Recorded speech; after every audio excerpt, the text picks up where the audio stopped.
one of the reasons why Andy's able to speak that way and he's able to push back against people is because he really believes in it, right? You can tell he's not pressuring you because he believes in the words that he's saying.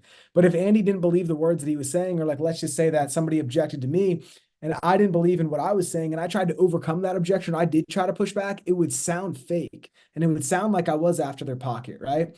Andy always says, and this is something that he taught me really early on, is everybody has an imaginary string tied from their heart down to their wallet. And if you can get to the heart, you can get to the wallet, but you can't go straight for the wallet sometimes. You got to go to the heart, right? And so if you can connect with them and you can really make a relationship with them and you can show them that you're actually caring about them, because people don't care about how much you know until they know how much you care, you're going to be able to actually get them to change their mind, right? People don't change their minds, they make new decisions, or something that Zig Ziglar always says, right? More information, I give them a new perspective, and then they're able to change their mind, right? So if I'm somebody who's maybe throwing numbers at people, and everybody's saying no all the time, or people are giving excuses and they're avoiding making a decision and a commitment to go forward, well, the reality is that I'm not giving them enough information. I'm not giving them enough to say yes to, right? So there's more that I can do inside my conversation. So if you look at our scripts, you'll notice there's a lot of questions. The idea is to get their gears turning and to get them to start thinking about their situations. We want to compare where they're at now versus what it might look like. Tell them a story about something that happened with a previous client of yours, right? A previous client that you could have had that didn't get it put in place, that did get put in place, how it did service them, how it did help them, right? And Andy's saying these stories, how we can tell stories, we can start to get people to take mental pictures of what's going on, and it'll get their emotions going, right? And that's what'll get people to make decisions, is the emotion behind the logic, that they know that they need it, but it's not emotional enough and it doesn't make enough sense to them right now to do it. So we get their emotions going by asking questions. Okay, two things. Hamza, I know that you said, how do we talk to warm market, right?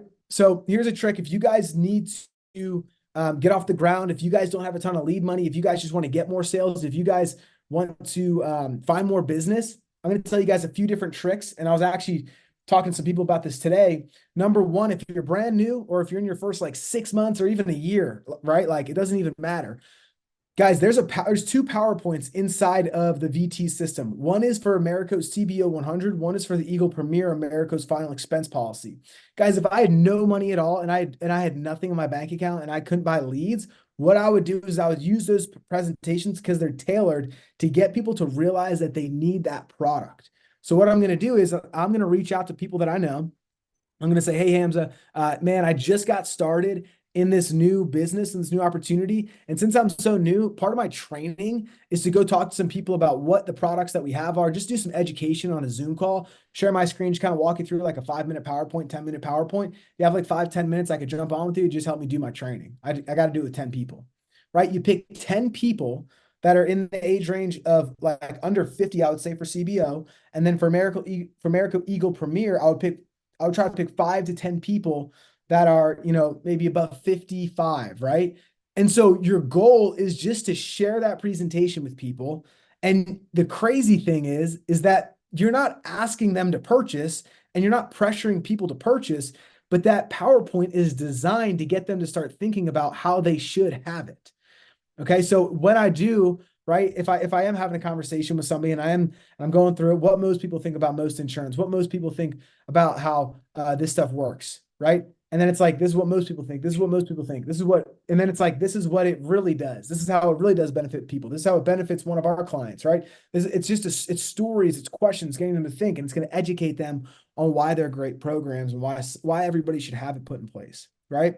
If I had no money today in my bank account and if I was trying to come up with a way to find some sales guys, you guys, there's so many different things that you can do, but I'm going to give you a trick that I would do as well on top of that other one, is everybody out there knows 30 people. Okay. Everybody. I know 30 people. You know 30 people. Man, you probably got 30 Facebook friends. You know what I mean? And those people probably got 30 more Facebook friends. So I'm not saying that you should go, talk to every single person that you've ever met in your entire life. But like, guys, everybody has a network. Okay. And if you can look around in your own network and see that there's just you guys, that's it. Stash always make me laugh. And you guys can look around in your network and be like, all right, man, there's 30 people that I might know that might need an insurance policy. Who knows? I don't know until I have the conversation. right? And I can do the same play of, hey, I just got started in this business. They just want me to pick 30 people that I know to make this presentation to. It's just going to help me get educated on the product. All I got to do is just explain it to you. You got 10, 20 minutes that I can do that, right? And then I'm just going to go through the PowerPoint. I'm not going to try to sell anybody anything cold, but I'm just going to get on a Zoom, show them the presentation. The presentation will do the selling for me. And now I have people that are open-minded or asking, how much does that cost? Right. And then it's my job that at that point, once they're interested, to go and close it. Right. Yeah, we can make it cost whatever it, would be affordable for you, right? We can customize and structure it. They're pretty flexible. Do you think it's something that sounds like it would help you and your family out? Yes? Cool. Let's take a look at some options, right? And then you go in and then you go right to the app. If I was going to start selling people around me though, I wouldn't I would do policy reviews for free too, right? And the reason that I said everybody knows 30 people, right? So let's just say that like you work a list of 30 people that you know. And like I'm just being honest, like I got so many contacts in my phone that like people from high school, like people I went to college with, like people from different events that I've met, like I would work my network and like you guys probably got a contact base too and like a Facebook group of friends and like an Instagram following that you guys follow and like there's leads everywhere. They're just people. Leads are people. So if you're looking to try to start talking to people, uh, if you're looking to try to start talking to people, there's people everywhere, right? And there's opportunities everywhere. I hope that helps. Though. Oh, this is what I was going to say though. Once you work that list, right? Let's just say, well, they all know 30 people too. And this is something that I told this story the other day. When I had my first death claim, I didn't buy leads for 4 weeks and I wrote like 40 grand or something in a month because I went to every single person that I had sold and I said, hey, I had a total change of perspective. I was like, wow, people are actually able to pass away. Like I forgot about that. I was just selling insurance, So I went to every single person that I had sold and I called them and I said, hey, I'm glad that we got your final expenses taken care of. Now, who in your family would you be responsible for if someone else passed? Who would you be coming out of pocket for? And they're like, oh my gosh, my daughter, my son, my kids, my best friend, right? And I'm like, well, we got to get them taken care of. We don't want that to happen to you. Like you're responsible enough to watch out for them. They should be responsible enough to look out for you. And so I wrote a ton of business because I was just talking to people. And the point is that everybody out there knows people. So once you work your 30, well, they all know 30 people too. And there's another network that you can get into. So once you communicate with them, hey, it's cool, man. I already have insurance. Cool. Who doesn't around you? Right? Because they know 30 people too.